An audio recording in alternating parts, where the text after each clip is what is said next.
Hey everybody, and good morning. It's finally stopped raining. It's a beautiful day. I'm thrilled that it is, and happy Friday. I'm really glad you're here.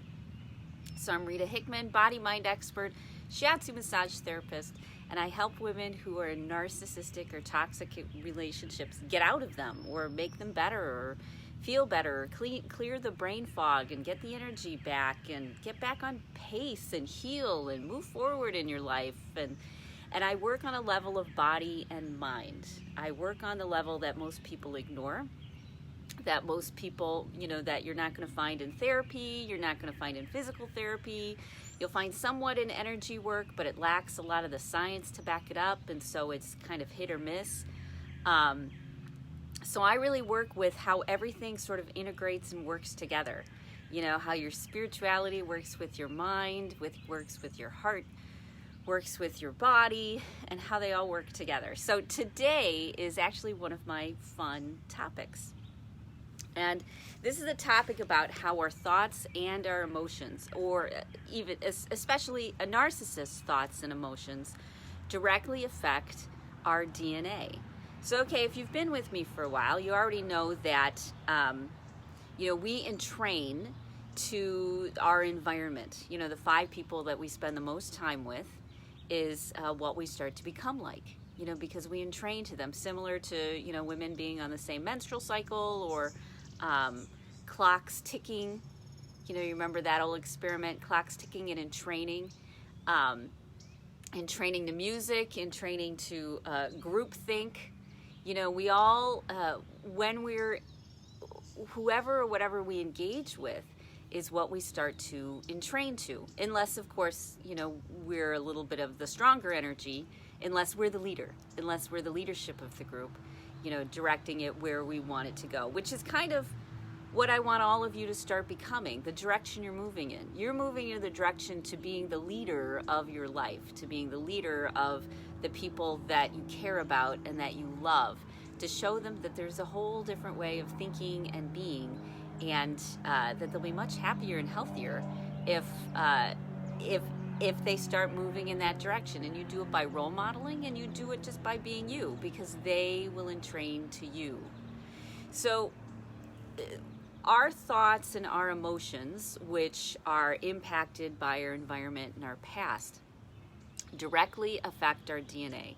Now, probably about 15, 20 years ago, Candace Pert, one of my favorite body-mind researchers and scientists, she made the connection between chemicals, emotion chemicals, and our cells, and found out how emotion chemicals key into our cells. And one of the things that she discovered then was that when we have an emotion, anger, hurt, frustration, irritation, that emotion chemical has its own receptor on a cell. They're all unique. All the different types of emotions have their very own lock and key set, let's say. And so when an emotion chemical locks into its receptor on a cell, that key, that lock and key movement, sends a message down to the center of the cell, the nucleus where the DNA is held. So the emotions send a message to the middle of the cell and tell the cell which parts of its DNA to turn on and which parts to turn off. Now, the interesting thing is that's true about emotions. The next thing is that they've been discovering that it's true about thoughts as well. Now, about the same time as Candace Pert, Dr. Emoto did a lot of research on how thoughts and words, the vibration of them, affect water. And he did all these great experiments on, this is water exposed to a blessing, this is water exposed to hate, this is water exposed to joy, this is water exposed to anxiety. And he'd write words on the jar, and people would, in other experiments, people would come and speak, and the water would hold on to that information. It would develop into different types of crystals, different types of patterns, depending upon which words that they were exposed to. And they've been discovering, especially over the last few years, that water holds on to information. It's really kind of cool. Okay, I'm going to go a little science-y for you for a second. So water has a field around it. Every water molecule has a field around it. And when, it's measurable. It's a measurable field like a gravitational field would be, except it's not gravity. It's an area around it that's connected to it, that's affected by it, influenced by it, and so every droplet of water, every molecule of water has this field around it. And so when water is exposed to information, it takes the information, whatever it may be, and however it interprets, action, consequence, and stores it in the field.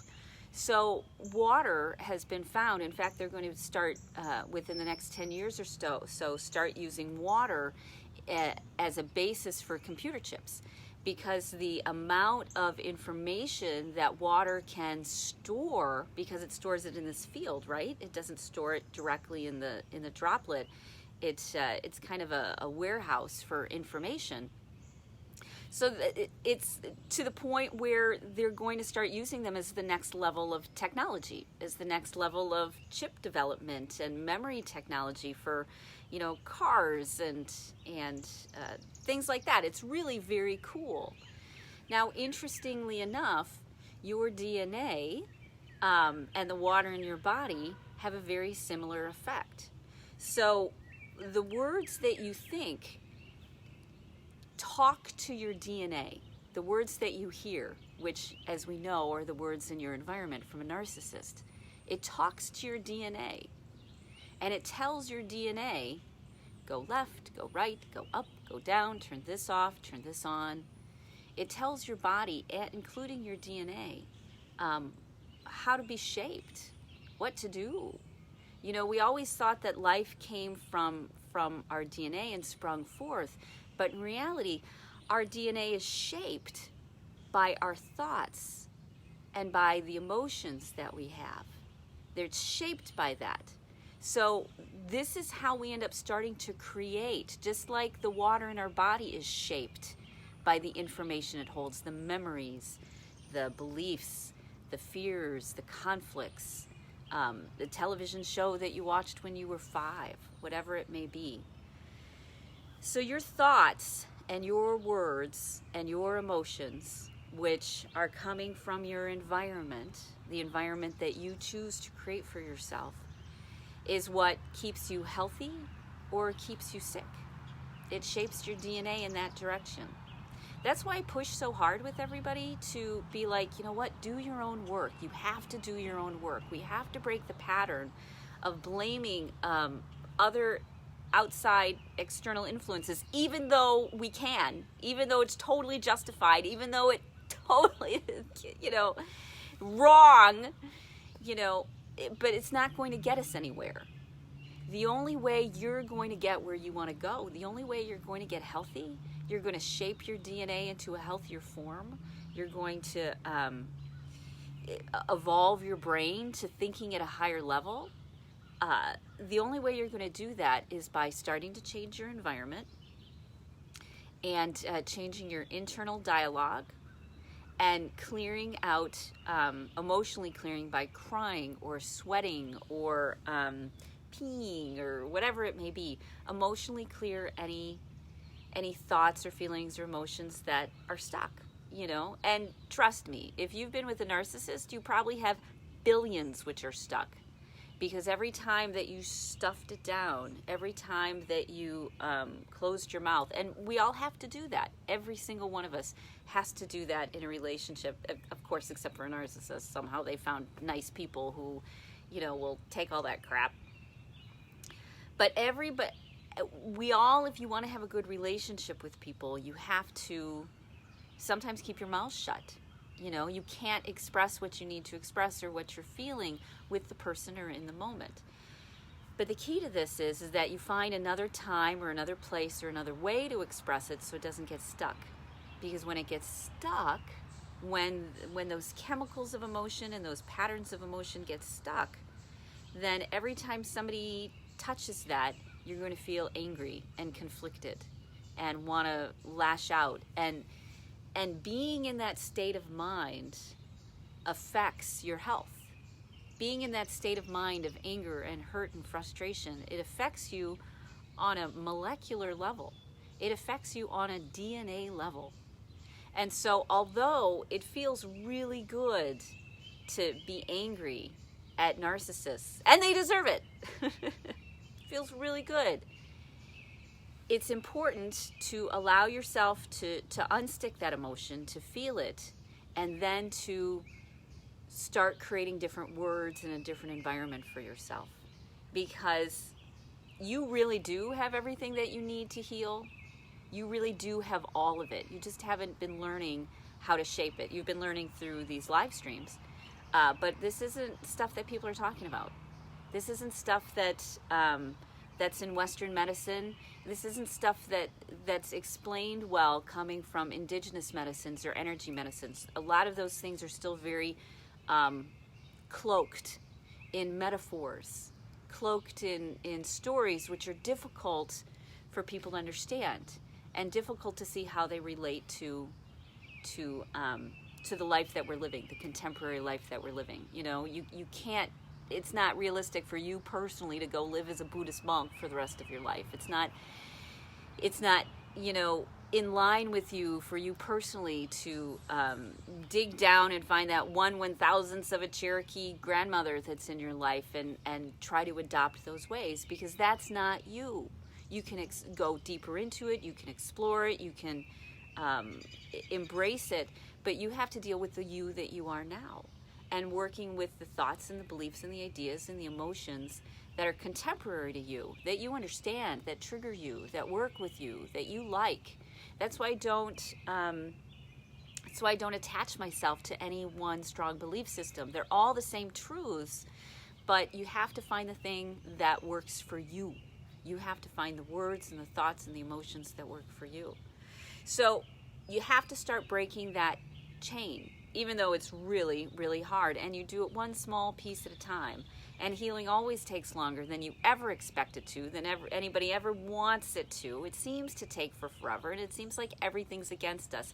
And a lot of our society is, you know, because they are stuck as well. They're stuck in their woundedness and their anger and their pain and their frustration, just like your narcissist is.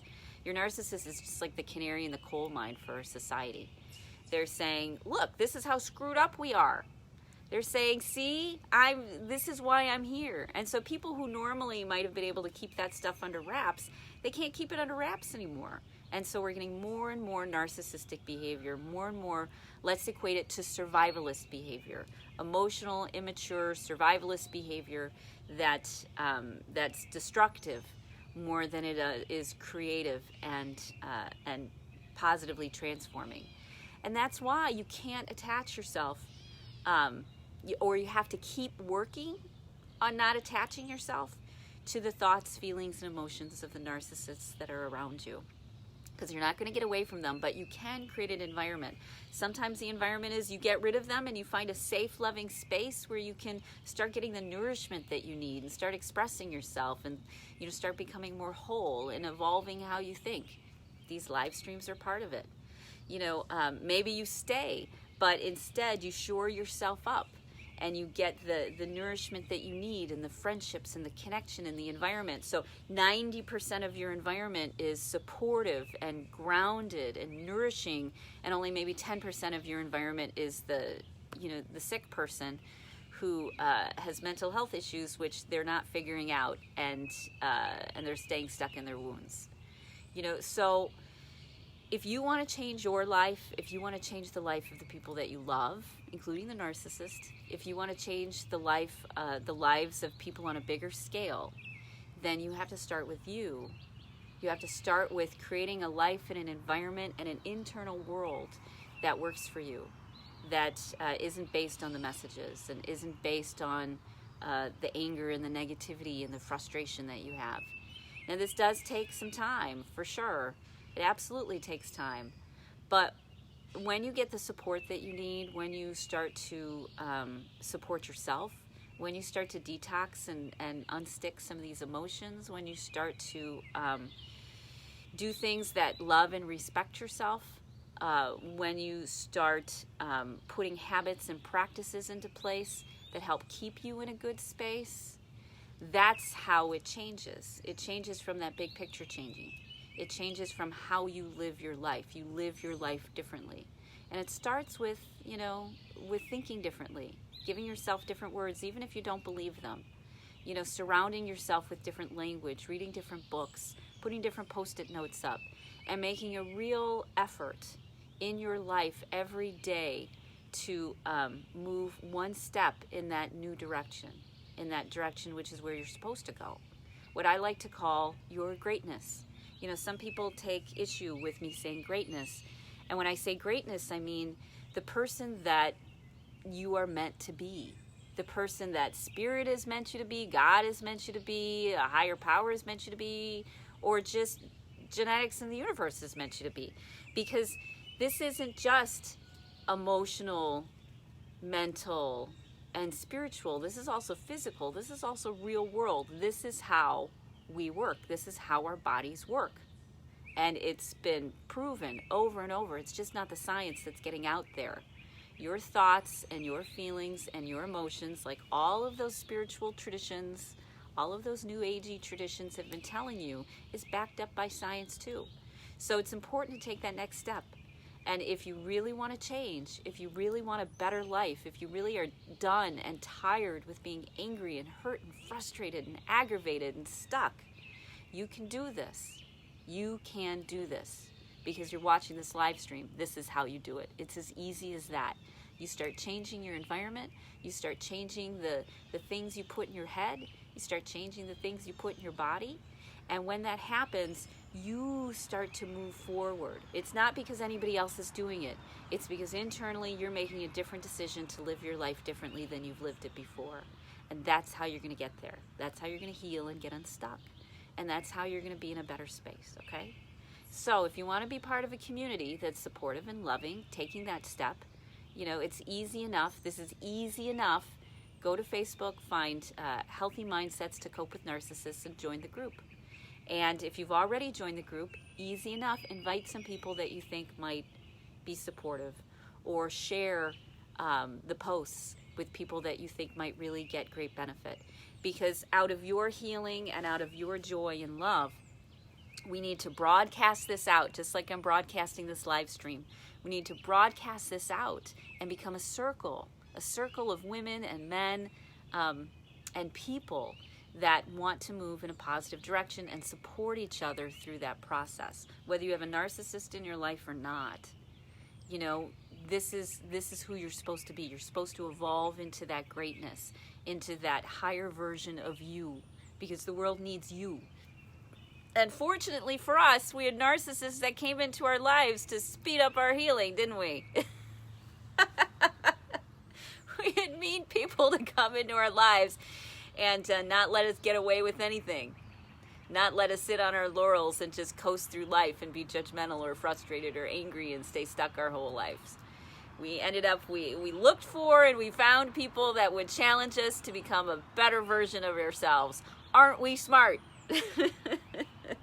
Okay. So your homework assignment for today is to spend at least 10 minutes reading or thinking or listening to something that is supportive and positive. And if you've watched this live stream in entirety, then you have done that. Your homework assignment is done for the day. Nice job. Good work. And if you haven't, if you're just catching a little bit of this, watch the replay. That'll work. Read something, moving and uplifting. That'll work. Something that reminds you of who you really are. Spend a little bit of time nourishing your DNA. Nourishing it by the words that you think, by the words that you read, by the words that you hear, by the environment you put around yourself purposely and consciously, so you can become the best version of you that no one even knows what that's going to be yet. but you've got everything you need, and we can do it together, okay? So have a great Friday, have a great weekend, and I look forward to seeing you on Monday. Bye.